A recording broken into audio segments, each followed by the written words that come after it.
inicio entonces a la causa RIT 410 del 2018. No se asusten, no es esto lo que voy a leer, es solamente tengo a la vista algunas cosas que uno duda un poco de su memoria y algún punteo dada la cantidad de cosas que se exponen. Espero hacerme cargo de las cosas más importantes y de las que consideré que en definitiva eran las más controvertidas para poder llegar. ¿Y se cambiaron de la otra vez? No, sentamos donde nos dijeron. Ya está bien, está bien. Que uno, entonces, teniendo en consideración lo ya mencionado, lo primero que voy a hacer son algunas circunstancias de hecho a las cuales no quiero dejar de hacerme cargo dentro de esta situación. Respecto de que esto es un periodo de investigación y que por supuesto el Ministerio Público diligentemente hasta fecha 25 se citaron algunas declaraciones que habían sido realizadas, está dentro del ámbito de facultades y de diligencias que puede hacer y en consecuencia también en ese orden de ideas, por supuesto que la defensa no se ve con la posibilidad de obtener hasta el último minuto, pero esto es parte de un proceso, no tiene por qué conocerse todo. Cuando la defensa debe conocer todos los antecedentes, es un minuto procesal distinto, que es al minuto en que el Ministerio Público presenta la acusación. Lo segundo es que en esta audiencia, esta juez hizo respetar, y que todos tenemos conciencia que así debe ser, las resoluciones judiciales, y en ese orden de ideas, la orden de no innovar, impuesta por la Ilustrísima Corte de Apelaciones de Temuco, en atención a el resguardo de toda la información que se registra en el teléfono celular del fiscal Arroyo por la sensibilidad y su cargo. Esa es una resolución que también hay que tener en cuenta, la defensa también lo hizo presente. Lo otro que se mencionó reiteradamente y que quiero hacer también hincapié es que en definitiva se pone término a la prisión preventiva por una resolución de la excelentísima Corte Suprema de fecha 19 de octubre del 2017, donde también establece que estábamos todos, los jueces, limitados y obligados a hacer un análisis jurídico en más detalle o con mayor razonamiento para poder llegar a alguna conclusión. Y esa es la obligación. También se ha establecido como formato lo que nos entregaron la vez anterior, que es la formalización. La formalización es solamente lo que se realizó en la primera fecha de estas audiencias, que es la comunicación al imputado Marín de los hechos que investiga el Ministerio Público, que no están revestidos de verdad y que también en el curso de la investigación pueden ser, en definitiva, modificados de acuerdo a las nuevas diligencias que se establezcan, pero sí, tal como lo señaló la defensa, establecen para este tribunal el límite de lo que se debe o no se debe probar. Lo primero que se estableció fue la asociación ilícita. Y en cuanto a esto, cuáles son los bienes, cuáles son los requisitos, cuáles son la forma en que se realizó, vamos a ver primero, tal como lo hice la vez anterior, la parte teórica, y aquí este es un delito pluriofensivo y se discutió en cuanto a qué significaba el orden público. Coincido aquí con el Ministerio Público y los querellantes, quienes manifestaron en las reiteradas intervenciones que tuvieron que se habían visto afectadas, ya sea porque hubieron a su respecto medidas intrusivas o ya sea porque respecto de un número no menor se decretó la prisión preventiva y en consecuencia se les produjo un menoscabo no fácil de reparar atendida esa situación y además porque todo esto fue ampliamente publicitado. En esta situación entonces el 292 del Código Penal establece que se afecte a la sociedad toda y a las personas en particular. Y así, entonces, considero que sí, por ahora se da este requisito. Si es o no posible realizar por particulares, aquí hay que entender que la asociación ilícita es una figura penal, de reproche penal. En consecuencia, que se cita que realiza por particulares. Así también se citó alguna jurisprudencia donde se dice que una organización lícita incluso puede devenir en una ilícita y esto no la exime de configurar una asociación ilícita, valga la redundancia, y en consecuencia aquí, y tal como se señaló reiteradamente, sobre todo por el Ministerio del Interior y por el Ministerio Público, estamos frente a una figura de asociación que se daría dentro del marco de una organización de carabineros, pero no en razón de los cargos o de la estructura propiamente tal, sino que aprovechando esta situación y estaría dada por particulares, y con esta situación yo también doy por acreditada esta situación. No se discutió la cantidad de participantes, pero sí el requisito de la fungibilidad, la independencia de los miembros en cuanto a la realización, que tienen un rol determinado, que pueden ser reemplazados rápidamente unos por otros sin que se genere por esto un detrimento para la organización propiamente tal, y todo esto dentro de un esquema criminal para afectar a determinadas personas. Este es un requisito que efectivamente va a ser discutido, hay fallos que lo señalan, pero en definitiva por ahora y en el texto legal no hace expresa mención a esto. Ahora, esto no quiere decir que en la descripción de la asociación deba sí haber por lo menos la descripción de las funciones y los dolos que correspondan en su oportunidad.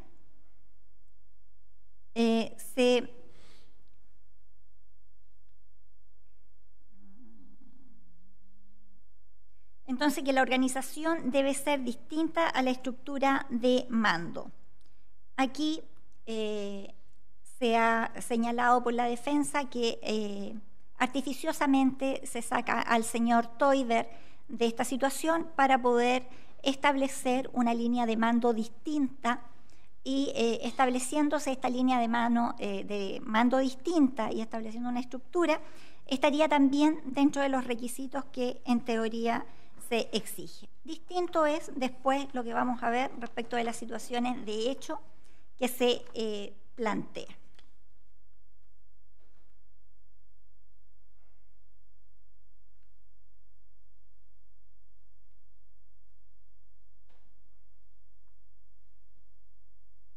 Lo segundo fue la falsificación de los instrumentos públicos. Se discutió también la calidad de instrumento público en relación sobre todo a lo que son los informes de liberación.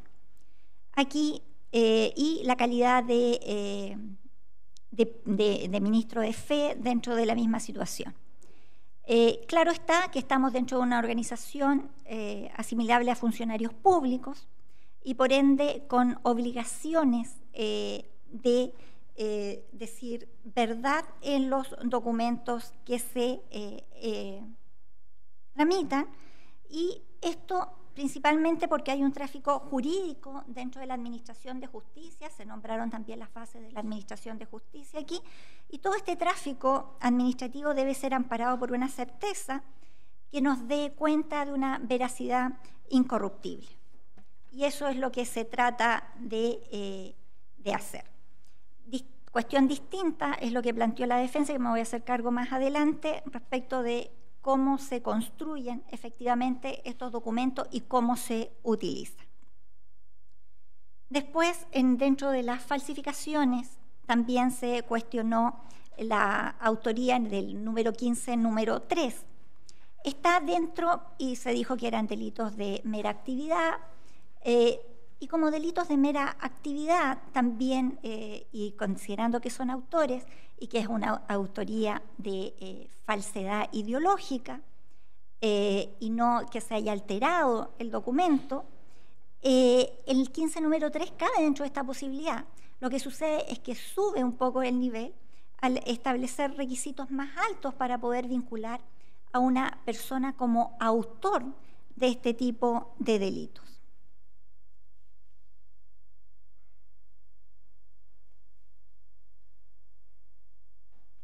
Y antes de empezar con hacerme cargo un poco más de lo que decía los puntos propiamente tales del señor Jara, voy a ver la génesis a propósito de cómo se gesta esto y cómo se ven afectadas las personas.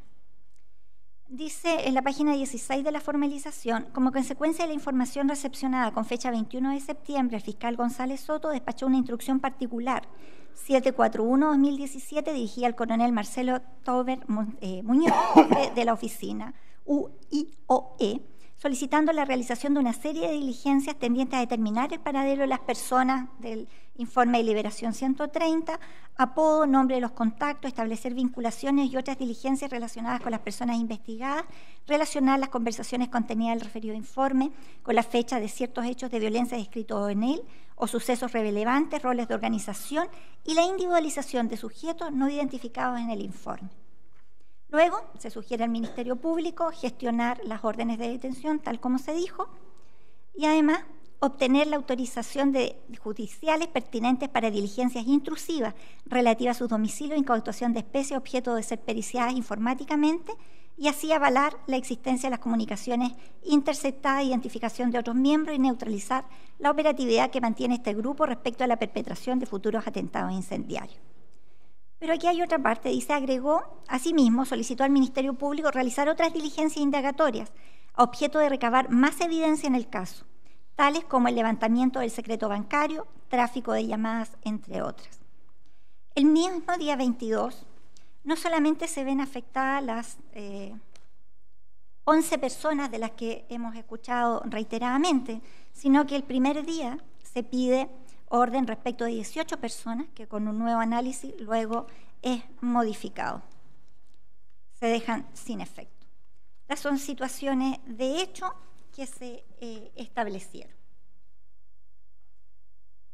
Para ver la asociación dentro del marco ya más práctico y no teórico, se habló de la estructura. Y dentro de la estructura, cómo se saltaba, se nos mostró la estructura y cómo se saltaba esta estructura. A su vez, la defensa también demostró un punto en cuanto a que no solamente el general Blue, sino que otras personas se comunicaban directamente y le pedían información al señor Marín, y cuando era algo más oficial se le pedía que fuera a través del jefe de la unidad, el señor Teuber. Eso entonces queda como parcializado. En cuanto al traslado de evidencia, en la declaración del señor Blue, que se expuso por el Ministerio Público, él mismo señala que efectivamente él dispone este traslado de la evidencia, pero siempre y cuando no afecte o no se cuestione por parte de los fiscales. Debemos recordar que el día que se realizan las pericias hay 2 fiscales presentes aquí, y aquí también hay una línea que no quedó tan clara, porque en definitiva tampoco podemos tener acceso a toda la carpeta, pero que en definitiva también algo tenían que decir los fiscales de la causa en cuanto al traslado de la evidencia y las decisiones que se hicieron, que habrían sido también por recomendación de otras personas, pero quedando claro que los hechos tales como los delitos de robo con anterioridad no habían sido cercanas a la fecha, tal como lo señaló el Ministerio Público. Respecto a la disponibilidad del recurso, de la compra de oxígeno y las certificaciones, respecto de la compra se exhibió una declaración del general Villalobos, donde dice que en definitiva hay también un apoyo a la compra de este instrumento que puede ser muy útil y en definitiva de mejor calidad para poder tener acceso a información sensible para evitar delitos como los que han ocurrido en esta región y que se quieren evitar. Respecto a esta compra, entonces, tampoco se ve cómo directamente influye esto dentro de la organización, toda vez que el dinero es facilitado y la forma en que se hace, pero por el director general, el señor Villalobos, quien previamente había tenido conversaciones en la ciudad de Santiago con fiscales de la región. En cuanto a la certificación de Óscar, esto sí es cuestionable, en cuanto hay varias personas que declaran que nunca tuvieron acceso a alguna capacitación en terreno o alguna clase más formal, que solamente se les habría entregado como los manuales, etcétera. Pero sí es una situación reprochable de pedir, pero qué ventaja tiene esto dentro de la organización y la asociación ilícita no se logra vislumbrar a esta altura de la investigación. El salto de mando de Teuber se mostró una serie de situaciones donde en definitiva cuando se piden de otras regiones se le piden a él, cuando en base a los mismos antecedentes se requieren autorizaciones de ministros de Corte de Apelaciones, es él quien concurre a la ciudad de Valdivia. Por lo tanto, dentro de esta estructura más formal, sí se respetaba al señor Teuber, ahora no se ve claramente cómo dentro de la asociación ilícita y para qué fines propiamente tales se deja fuera al señor Teuber. Respecto de la contratación del señor Oces, hay hechos reprochables, como serían el instar, no teniendo conocimiento cabal de los títulos del señor Smith para poder formar parte de esta situación. Ahora hay que entender que lo que se estaba contratando, o lo que se dijo en esta audiencia, era un hacker, una persona que poseía conocimientos desconocidos para nosotros, que tal como todos sabemos somos usuarios de un Office y con suerte nuestros sistemas SIAC y sistemas propios de la Fiscalía, Defensoría, etc. En esa orden de idea es reprochable, incluso que haya llamado para apurar esta contratación, pero no es absolutamente desconocido que que se hicieron otras llamadas para también agilizar algunos nombramientos, pero que en definitiva el sistema debe operar, es un sistema independiente que opera en Santiago, que revisa los documentos y que da los vistos buenos. Esta situación también me llevó a recordar de un abogado de Puerto Montt del Sur que alegaba en la Corte Suprema, cuando en definitiva posteriormente se descubrió que no tenía la calidad de abogado y que no podía en definitiva haber hecho tantas gestiones como de esa magnitud hizo. En definitiva, también hay una situación de engaño. Lo que no hay que olvidar, sí, que aquí hubo una implantación, y eso no es materia de discusión. Después, cuando vea las alegaciones del señor Jara, van a otro punto de vista, pero lo que sí hubo fue una implantación de unos TXT, unos archivos TXT. Incluso uno de los informes dice que estaban en la tarjeta USB, no dentro de la memoria del teléfono propiamente tal, lo que de ya es para cualquier persona que no es docta en esta situación reprochable o que llama la atención. En cuanto a dotar de secreto a la oficina forense, es claro que era una unidad con una sensible, pero también es cuestionable que el señor Teuber le haya dotado de este secreto, pero él también de alguna forma podía requerir o estar informado de lo que pasaba en esta oficina, dado que él era el jefe de la unidad y no hay declaraciones de que se le ocultare o cosas determinadas para la creación de esta situación. En cuanto a la máscara de antorcha de toda esta mise en scène que se señaló por el Ministerio Público, o de darle un carácter de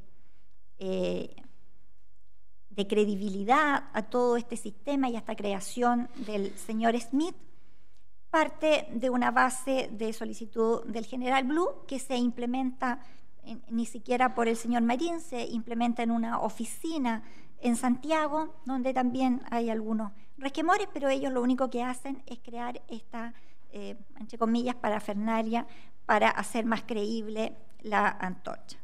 En cuanto a que es útil o no es útil este programa creado por Smith, está claro que si bien se dice que hay algunas felicitaciones de parte de Argentina, son más bien, por lo que dijeron los querellantes también, de una ubicación georreferencial y no de de haber captado o haber logrado tomar los WhatsApp o otros como Instagram que se mencionan. Entonces, aquí las felicitaciones que se leen tanto en los WhatsApp no pueden alcanzar un nivel de poder decir o poder llegar a una conclusión de que el sistema funcionaba, que daba resultados, sino que justamente dentro de esto está la apariencia respectiva. Después se requiere también aquí el control directo de los ejecutores. Y respecto del control directo de los ejecutores, se habló del proceso principalmente de cómo se generan, para ver esta asociación ilícita, en los dos puntos principales, que son los informes de liberación y los informes periciales, cómo tienen una vida independiente, donde lo que se hace es confeccionar por una persona distinta al señor Marín, se revisa por el señor Toiber y se lleva por el señor Marín a Santiago, donde el señor Blue, que es quien con un conjunto de asesores, en definitiva, tiene que decidir si se libera esta información o no se libera, teniendo en consideración los pros y los contras que se le plantean. Entonces, no hay un control directo del señor Marín respecto de esto y hay una admisión, un control técnico para poder liberar esta información.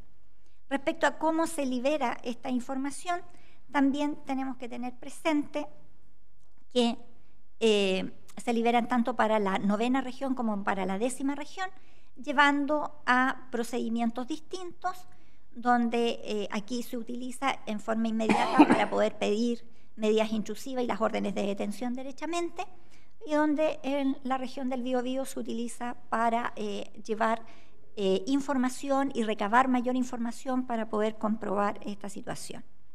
Respecto de la finalidad de la asociación, el señor Jara cuestionó que la finalidad de la asociación no podía tener un fin negativo. Esto de positivo y negativo, en definitiva, también es bastante manejable, porque también se señala en la formalización que en definitiva lo que pretendía esta asociación ilícita, y esto es parte de la doctrina que se me quedó aquí en el tintero, es positiva, porque era lograr éxitos en su investigación.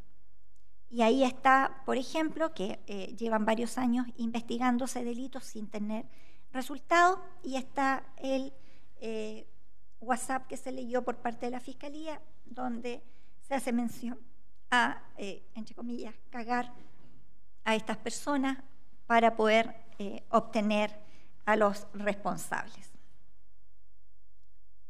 Entonces, también se dice que el fiscal Moya se comunicaba directamente con Marín, así es, pero a la hora de hacer los procedimientos, el fiscal opera como debe operar y por lo tanto pide las autorizaciones correspondientes al señor Toiber y de esta forma toma los conocimientos o pide la información y después él decide libre y verazmente dentro de su esfera de conocimiento también si esto le puede ser útil o no le puede ser útil.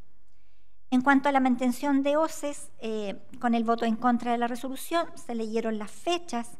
Estas conversaciones son en 2017, la resolución con el voto en contra corresponde al año 2015, por lo tanto tampoco se ve una relación tan clara y directa como sería desde este apoyo que se le da a OCE a obtener un voto respectivo. En cuanto también a las declaraciones del señor Geiser, que tienen que ver más sí con la falsificación, lo voy a dejar para la falsificación. Entonces, si bien una vez más considero que se cumplen los requisitos teóricos de la asociación ilícita, de acuerdo al 292, los antecedentes de imputación y que han sido señalados en esta audiencia no dan para configurar esta línea de mando distinta que el traslado de la evidencia sea solamente imputable y por el horario en que dice la formalización y el horario en que en definitiva se determina suficiente, la disponibilidad de recursos, el salto del mando y la contratación suficientes para pensar que estamos ante este tipo de figura. Distinto es mi razonamiento respecto de la falsificación. Se discutió por el señor Jara cuál es la figura penal que debería ocuparnos. Y tanto así que hubieron no solamente unas posiciones con los querellantes, sino que buscar más de una norma. En cuanto a las normas, el Ministerio Público señala el 193, que es una norma amplia respecto del empleado público y que exige, al igual que otras figuras, un dolo directo. ¿Hubo implantación? Ahora, si se hizo por Wi-Fi o si se hizo por puerto USB, eso será materia de investigación, pero hubo implantación. La tarea era de extracción por parte de los peritos, se hizo todo una labor óptima en juntar en la región los máximos recursos disponibles en el país, dada la situación. Viajaron muchas personas, hicieron las tareas de extracción, efectivamente realizaron esto, o sea, los peritos sí hicieron su labor, pero ellos también señalaron, y a lo mejor no con la suficiente claridad en sus informes para ser entendidos por todos los demás intervinientes dentro de este sistema, porque lo que se les señala, que todos en definitiva se vieron intimados por el señor Marín en cuanto a que encontraban estos archivos TXT que eran de rara procedencia, que ellos no lo habían visto antes así, frente a que si estaban debían ser consignados. No hay ninguna declaración que diga que en definitiva la forma en que debían ser consignadas o si debían o no debían poner alguna nota aclaratoria respecto de esta situación que en sus declaraciones posteriores señala que sucede. En ese sentido, ¿le correspondía al señor Marín contactar o no la verdad? Yo creo que con estos antecedentes él sí tenía que tener, por la probidad administrativa, que no solamente tiene que ver con el contenido y el continente, haber hecho un mayor control dentro del 15 número 3 y en consecuencia considero que sí se dan los requisitos respectivos. Sin perjuicio también de que si son 6 hechos, y de los 6 hechos el Ministerio Público formalizó por 11 delitos, es facultad del Ministerio Público y después tendrá que verse si uno se subsume por otro, es medio para, si hay una acumulación o no y qué tipo de concurso va a ser aplicable en definitiva una vez probada esta situación. Respecto a la obstrucción a la investigación, quiero hacer presente una cosa más a partir de los informes periciales, que es un poco recordar a don Mauricio Duche, que tiene un trabajo que dice una aproximación empírica al uso y prácticas de la prueba pericial en el proceso penal chileno a la luz de su impacto en los errores del sistema. Dice que los hallazgos, estos son en la región metropolitana, no nosotros, los hallazgos dan cuenta que se desarrollan diversas prácticas que han sido descritas en el ámbito comparado como riesgosas desde el punto de vista de aumentar la probabilidad de condenas erróneas, como el uso de pruebas de baja confiabilidad y un escaso control de calidad de la misma por litigantes y jueces en las distintas instancias procesales. Y él habla entonces de lo que significa controlar un informe pericial, sobre todo cuando lo que se pedía era la medida cautelar más gravosa, cuál es privar de libertad a las personas. Y el tercer hecho, que dice relación con la obstrucción a la investigación, aquí, tal como lo aclaró el señor Jara, no se trata de que las causas hayan sido sobreseídas. Lo que se trata es que la obstrucción de la investigación debe ser un hecho penal real. Y aquí, cuando se parte de la base, en uno de los casos, que es el último hecho, que él da cuenta, el mismo señor Marín, que habría una interceptación, señala los lugares, etcétera, que habría una vulneración a su intimidad en su teléfono, a la interceptación, no se muestra cómo esto fue parte de poder esconder otra situación, cuando en definitiva, cuando se pone en conocimiento del Ministerio Público, es el Ministerio Público quien encarga y puede encargar a otra unidad las diligencias respectivas. Pero también en la obstrucción de la investigación, no todos los hechos no fueron reales y causaron perjuicio real a las víctimas, sino que hay hechos punibles reales que hasta la fecha de hoy, tal como dijo el querellante, que aquí sí, y esto se agrupa por el señor González, cuando llega el informe, a una causa de incendio, que fueron hechos reales que ocurrieron, y por ende sí se obstaculiza la investigación, debiendo en el fondo verse si estos informes eran tan claros de que causan esta obstaculización. En esa orden de ideas, y entendiendo que nos encontramos ya no frente a la asociación ilícita, sino que a los delitos de obstrucción a la justicia y falsificación en su calidad de autor del 15 número 1 con dolo directo, que deberá aprobarse con mayor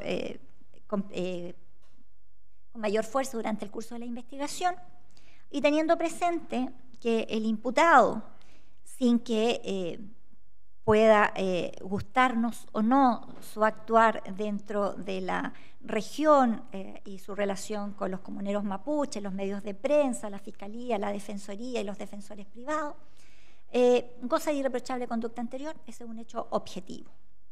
Y en cuanto a la colaboración con la justicia, se discute mucho qué es esto.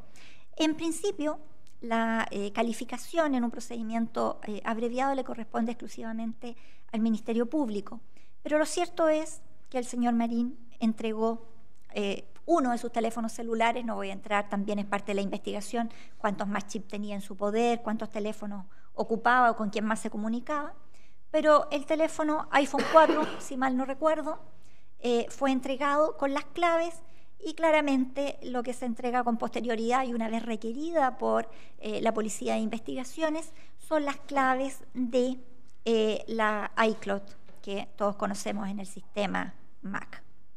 Teniendo entonces estas atenuantes, pero debiendo considerar además la pluralidad de delitos, tal como lo dijeron los querellantes, que se vieron afectados 8 personas privadas de libertad, que fue hasta que la Corte Suprema dejó sin efecto esa resolución, que debo dar también protección a las víctimas y a la seguridad de la investigación, y esto solamente lo ve esta juez y acorde también con la proporcionalidad que se alegó respecto de otros partícipes en esta causa, que también fueron resueltos con un arresto domiciliario total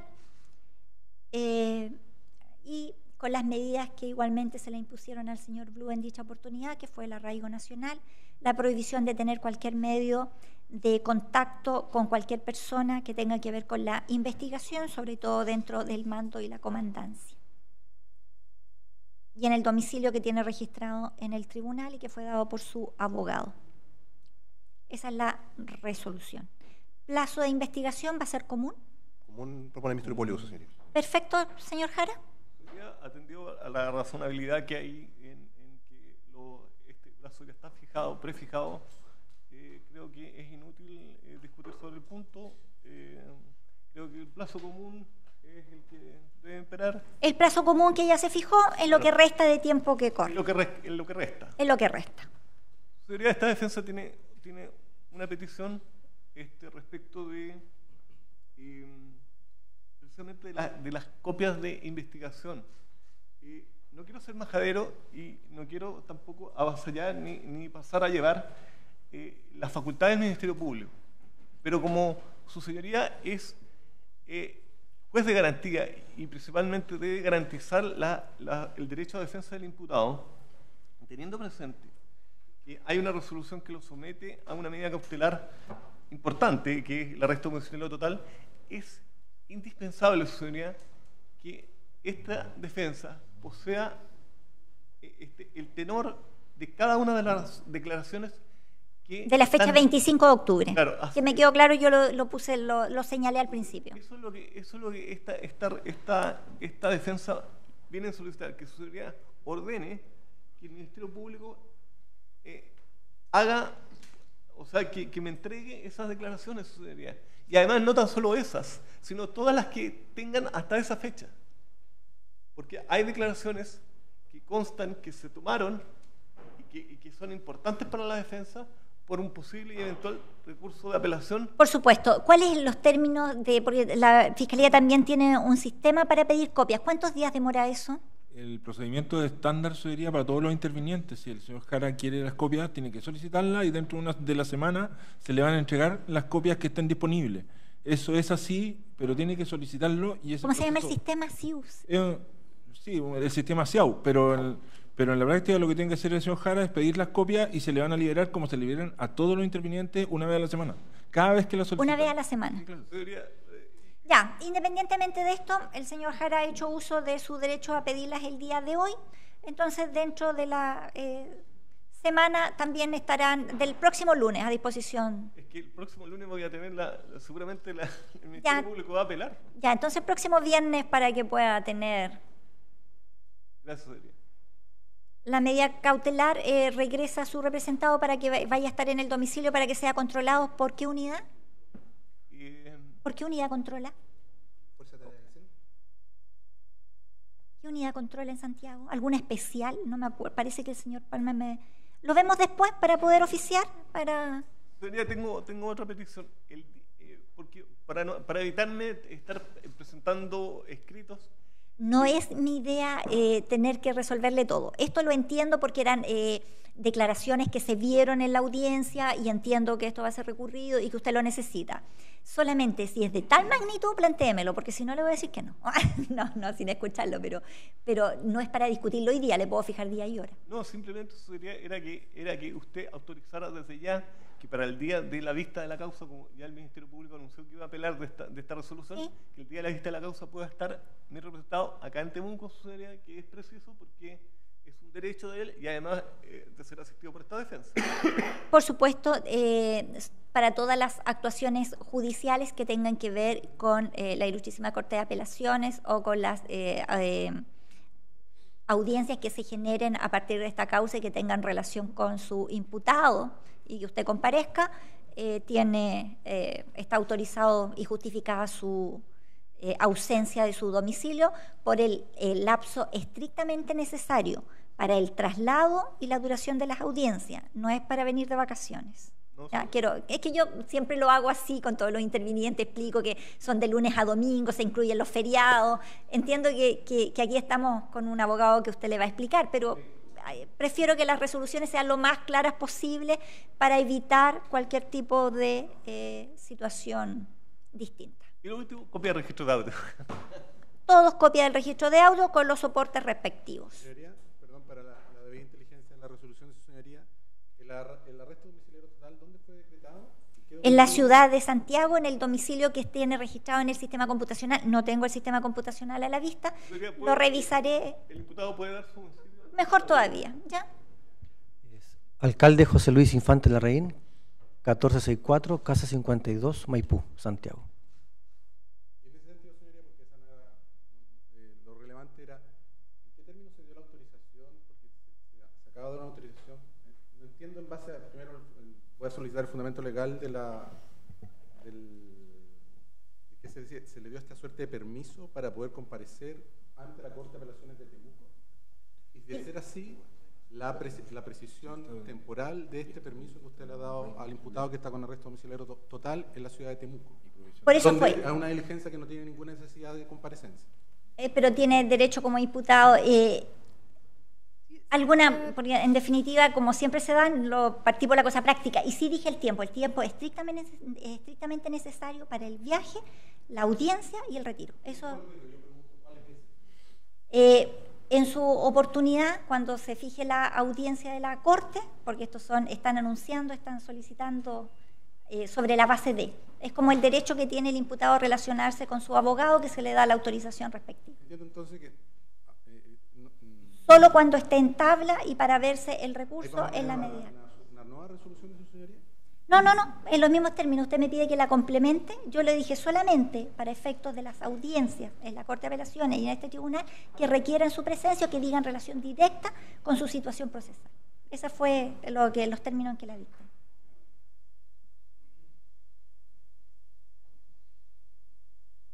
Se pone término a la audiencia. Gracias.